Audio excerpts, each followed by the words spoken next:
Hey everyone, last video we saw how we can do the quick start of a React application, and in this video we will see how you can start thinking in React. So React is not just like any other framework or library, like it's just a different kind of structure और इसमें आपको काफ़ी ज़्यादा सोचना पड़ता है कि आपको किसको कंपोनेंट बनाना है किसको नहीं बनाना है। तो वो हम देखेंगे आप थिंकिंग प्रोसेस कैसे बिल्डअप अपना कर सकते हो जिससे कि आप React एप्लीकेशन बहुत ईजिली क्रिएट कर पाओ। So we have this page thinking in React, so this actually has all the steps that you need to follow while creating a React application. So starting with कि जैसे जब भी आप कोई application बनाते हो तो you usually have a certain like idea about the UI कि वो दिखेगा कैसे या फिर वो क्या क्या करेगा, कितने पेजेस वगैरह होंगे। तो ये लाइक आई एज्यूम कि आपको पता है कि ठीक है पेज की फंक्शनैलिटी ये रहेगी, इतने इतने पेजेस रहेंगे। नाउ कि like you have the API कि ठीक है डेटा इस तरीके से आएगा। सो जस्ट लाइक कि क्या क्या होगा, तो यहाँ पे इन्होंने एक एग्जाम्पल लिया है कि let's suppose there is a page. We have taken the example of a single page, but एक एप्लीकेशन काफ़ी बड़ा होता है, but just for the sake of simplicity ये यूज़ किया गया है। सो जैसे अगर आपके पास ये एक मॉकअप है या फिर डिज़ाइन आपको मिला हुआ है जो कि आपको रिएक्ट में बिल्ड करना है, तो आप कैसे सोचोगे कि इसको किस किस कंपोनेंट्स में आपको ब्रेक करना चाहिए, कैसे आप इसको मैनेज करोगे, किस तरीके से सोचोगे। ठीक है, तो ये एक जस्ट एक पेज है जिसमें कि क्या है, यहाँ पे ऊपर सर्च बार है, then we have this tick like a filter kind of tick, then यहाँ पे नेम एंड प्राइस है, तो ये पूरा एक टेबल है। और फिर यहाँ पे दो आपके पास ये फ्रूट्स का है, वेजिटेबल्स का है, इसमें आपके पर्टिकुलर इंडिविजुअल एलिमेंट्स चले हुए हैं, एप्पल्स, फ्रूट्स और वेजिटेबल्स। ठीक है, तो अब आपको इसको रिएक्ट में सोचने के लिए first thing that you need to do is क्या करो कि break the UI into a component hierarchy. So जो भी आपके पास पेज है ना, एक बार उसको ब्रेक करके देखो कंपोनेंट वाइज। ठीक है, कंपोनेंट वाइज कैसे इसको ब्रेक करोगे, तो क्या होता है कि एक प्रिंसिपल बोला जाता है कि एक कंपोनेंट आइडली एक ही चीज़ करे, अगर वो एक से ज़्यादा चीज़ें कर रहा है तो try to break it down further. तो यही चीज़ हम यहाँ पे देखेंगे कि यहाँ पे आपने क्या करा कि अगर हमको इसको ब्रेक करना है तो यहाँ पे इसको नॉर्मली एक पार्ट में ब्रेक कर लिया कि देखो ये तो सेम सेम है, ये तीन पार्ट भी सेम है। यहाँ पे ये क्या हो गए, हमारे प्रोडक्ट के रो हो गए, फ्रूट्स एंड वेजिटेबल्स ये हमारे उस प्रोडक्ट्स की हेडिंग्स है, तो प्रोडक्ट कैटेगरी की रो हो गई है हमारी। ठीक है, ये भी हो गई और ये नीचे वाली भी हो गई जिसको हमने ग्रीन पार्ट में कर लिया। ठीक है, फिर नेक्स्ट हमारा ये पूरा एक हो गया जो कि हमारा क्या हो गया, प्रोडक्ट टेबल। फिर अब हमारा जो सर्च बार है, सर्च बार के अंदर हमारे पास दो चीज़ें हैं, एक तो फिल्टरेबल प्रोडक्ट रो और एक सर्च बार, मतलब ये तो पूरा सर्च बार हो गया, यहाँ पे फिल्टरेबल प्रोडक्ट टेबल, और ये हमारी एक पूरी टेबल हो गई। तो इस पूरे को हमने सर्च बार एक तरीके से वो एज्यूम करा है कि ये एक सर्च बार और सर्च बार ये टिक मार्क वाला जो हमारे पास ऑप्शन था ये पूरा दोनों सर्च बार के अंदर आ गए। और मेन हमारा जो कंपोनेंट हो गया वो ये बड़ा कंपोनेंट जिसके अंदर हमारा सर्च बार है, हमारा प्रोडक्ट टेबल है, कैटेगरी की रो हेडिंग्स हैं और हमारी प्रोडक्ट की भी रोज है ना। ये हमने क्या कर लिया, इसको हमने ना 5 कंपोनेंट्स में डिवाइड कर लिया। ठीक है, ये हमारे 5 कंपोनेंट हो गए अलग अलग। ठीक है, ये वही लिख रखा है। फिर इसके बाद कि हमने जब कंपोनेंट्स डिफाइन कर लिए तो हम उनको एक हायरार्की में सेट करें, तो ये वही हमने हायरार्की में सेट कर रखा है कि ठीक है हमारी पूरी एक टेबल हो गई, फिल्टरेबल प्रोडक्ट टेबल हमारा नाम हो गया, इसके अंदर हमारा सर्च बार है, हमारे पास प्रोडक्ट टेबल है, प्रोडक्ट टेबल के हमारे पास कैटेगरी रो है और हमारे पास प्रोडक्ट रो है। ऐसे करके हमने पूरा इसको कर लिया। नेक्स्ट स्टेप दैट कम्स, पहला स्टेप था हमारा उसको कॉम्पोनेंट में ब्रेक करना। ठीक है, और कॉम्पोनेंट में ब्रेक करने का एक तरीका ये भी होता है कि आप ये सोचो कि अगर कोई चीज़ आपकी बार बार रिपीट हो रही है, जैसे हमारी प्रोडक्ट रोज थी जो कि हमारी रिपीट हो रही थी, तो इसको हमेशा एक कंपोनेंट बनाओ क्योंकि वो आपकी बार बार रिपीट हो रही है। इसी तरीके से अगर आपकी एक पूरा जो टेबल है जिसके अंदर आपकी एक हेडिंग है और आपकी लेट्स से कि आपके आइटम्स की रोज है, तो वो भी एक कंपोनेंट हो गया आपका, क्योंकि वो भी अलग एक दूसरी कैटेगरी के लिए it will be repeating. Now next thing is कि build a static version in React. So पहले मत सोचो कि कहाँ क्या स्टेट जाएगी या फिर कैसे आप डेटा मैनेज करोगे, कैसे आप API से पुल करोगे।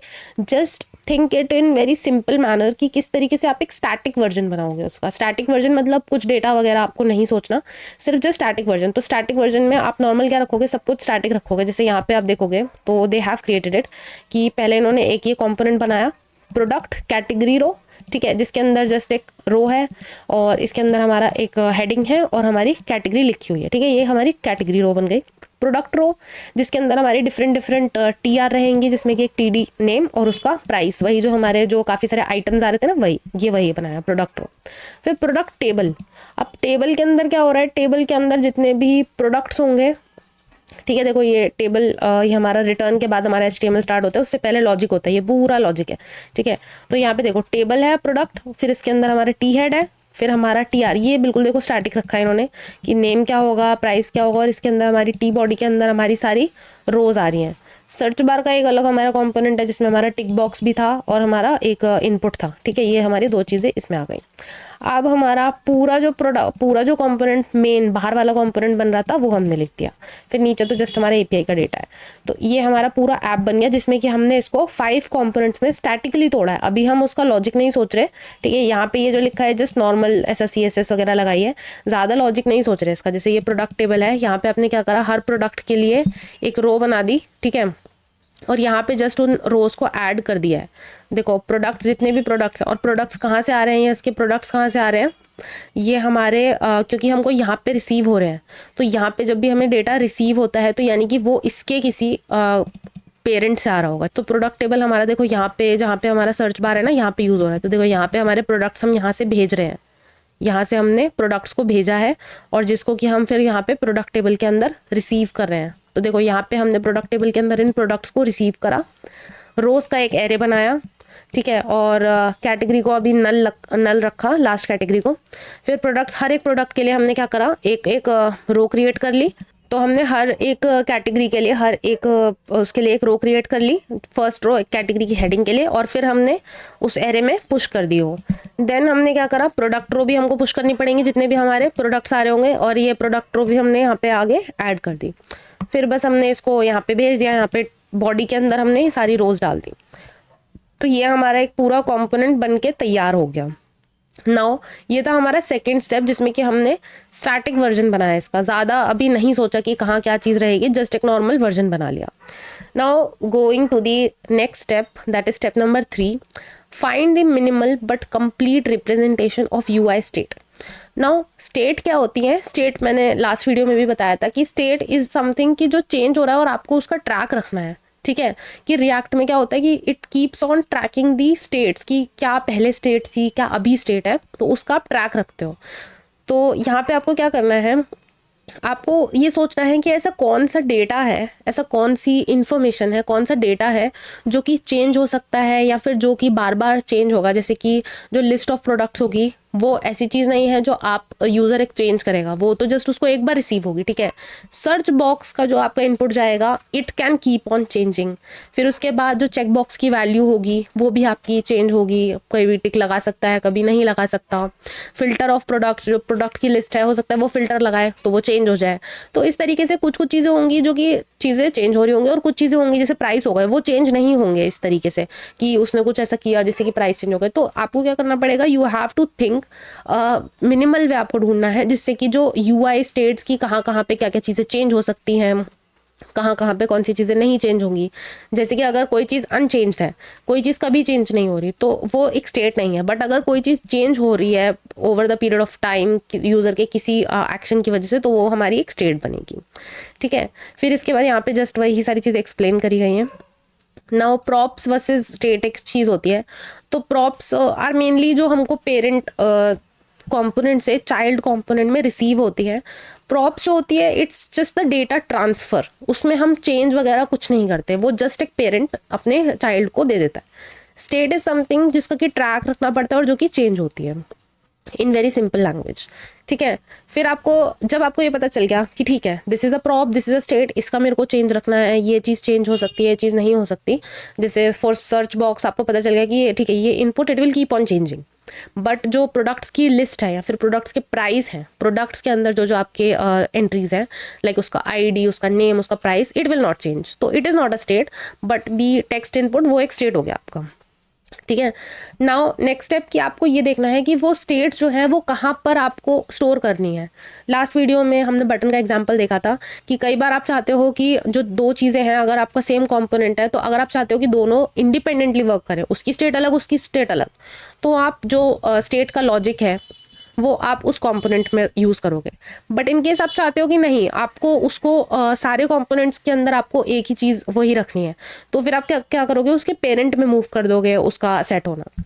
तो इसी तरीके से इस केस में भी क्या करोगे आप, अगर आपको ये देखना है कि ठीक है आपने एक टेबल बना लिया, ठीक है आपका टेबल है, तो आप चाहते हो कि ठीक है अगर कोई भी फिल्टर लगे तो यूज़र को ये लिस्ट दिखे, तो और आपका कोई दूसरा कंपोनेंट भी बना हुआ है, उस कंपोनेंट में भी वो चीज़ रहे, तो आप उसको पेरेंट में मूव कर दो। तो ज़्यादातर क्या होता है कि जब भी हमको कोई चीज़ को एक से ज़्यादा जगहों पे यूज़ करना पड़ता है, लेट्स सपोज कि एक यूज़र है जिसने लॉगिन करा, ठीक है, अब उसने लॉगिन करा तो उसकी जो डिटेल्स हैं, उसका नेम वगैरह, अब हमारे पास एक एप्लीकेशन के अंदर काफ़ी सारे पेजेस हैं। अब हम चाहते हैं कि हर एक पेज में हम उस चीज़ को, उस डेटा को ट्रैक कर पाएँ कि हाँ ठीक है वो लॉग्ड इन है या नहीं है, उसका नेम क्या है। तो आपको क्या करना पड़ेगा, आपको उस पर्टिकुलर डेटा को आपको आपके एप्लीकेशन में एट द टॉप भेजना पड़ेगा, जिससे कि आप हर जगह उस डेटा को एक्सेस कर पाओ और यूज़ कर पाओ। तो उसी तरीके से कि आपको आइडेंटिफाई करना है कि हर कंपोनेंट में कि वो जो स्टेट है वो क्या है। ज़्यादातर हम क्या करते हैं कि हम स्टेट को डायरेक्टली कॉमन पेरेंट को भेज देते हैं। जैसे अगर हमको किसी चीज़ को 2-3 जगहों पे यूज़ करना है तो हम क्या करते हैं, उनके कॉमन पेरेंट में भेज देते हैं, ठीक है। यही चीज़ है। फिर उसके बाद फिर हमको देखना है कि कॉमन पेरेंट क्या है, ये देखना है कि वो स्टेट कहाँ पे रहनी चाहिए। जैसे कि इस एग्जांपल में जो फिल्टर टेक्स्ट है, ठीक है, और जो प्रोडक्ट्स की लिस्ट है, प्रोडक्ट्स की लिस्ट किसके बेस पे बदलेगी, जो फिल्टर टेक्स्ट है, ठीक है। अगर कोई फिल्टर लगा रहा है या फिर कुछ चीज़ सर्च कर रहा है तो प्रोडक्ट की लिस्ट उसको उसी बेस पे दिखाई देगी ना। तो हम किस में मूव करवा देंगे इसको, हमारे पूरे जो कॉमन कंपोनेंट होगा ना, ऊपर वाला कंपोनेंट, पेरेंट कंपोनेंट, हम उसमें उसको मूव करवा देंगे, ठीक है।